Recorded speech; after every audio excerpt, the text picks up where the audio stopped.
बुटोलको मुख्य सडक जयकुटीदेखि लिएर गोलपारसम्म, अस्पताल लाइनदेखि लिएर नेपालगञ्ज रोड र बस पार्क सरसफाई कार्यक्रम सम्पन्न गरिसकेका छौँ। अब राजमार्ग चौरादेखि लिएर धागो कारखानासम्मको कार्यक्रम भोलि बिहान सरसफाई हुनेछ भने नगरपुर माविले बुद्धनगर सरसफाई कार्यक्रम गरिसक्नु भएको छ। आज यसरी बुटोल उपमहानगरपालिका आफ्नो स्थापना दिवस मनाउँदा अरू पालिकाहरूले विविध अरू कार्यक्रम राख्छन्। हामीले सरसफाई मुख्य कार्यक्रम हो भनेर, हाम्रो मूल एजेन्डा सरसफाई हो भनेर, बुटोलको संस्कृति सरसफाई, बुटोलको जीवन सरसफाई भनेर हामीले सरसफाई कार्यक्रम राखेका छौँ।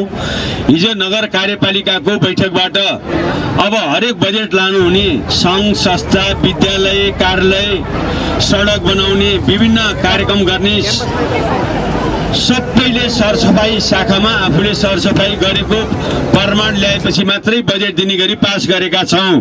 यो कुरा तपाईँले समर्थन गरिदिन अनुरोध गर्दछु।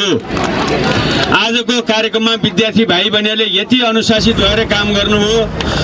यो युवा भाइ बहिनीले काम गरेको देख्दा मलाई अझै थप जाँगर लागेको छ। भाइ बहिनीलाई ताली बजाएर सम्मान गरिदिन अनुरोध गर्न चाहन्छु।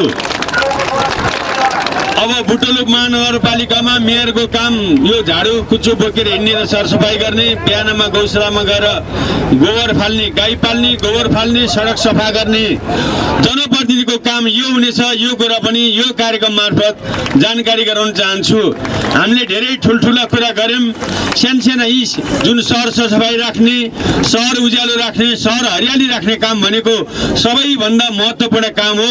त्यसमा हाम्रो ध्यान कम गएका कारणले आज हामीले आलोचना खेप्न परेको छ। अब हामीले आफूलाई पनि सुधारेका छौँ, अब समाजलाई पनि सुधार्छौँ र आलोचना घटाउँछौँ र सरसफाइमा आउने सबैलाई बधाई दिन्छौँ। सरसफाइमा नआउनेलाई घर घर गएर माला लगाइदिएर सरसफाई विरोधी भनेर माला लगाइदिनेछौँ।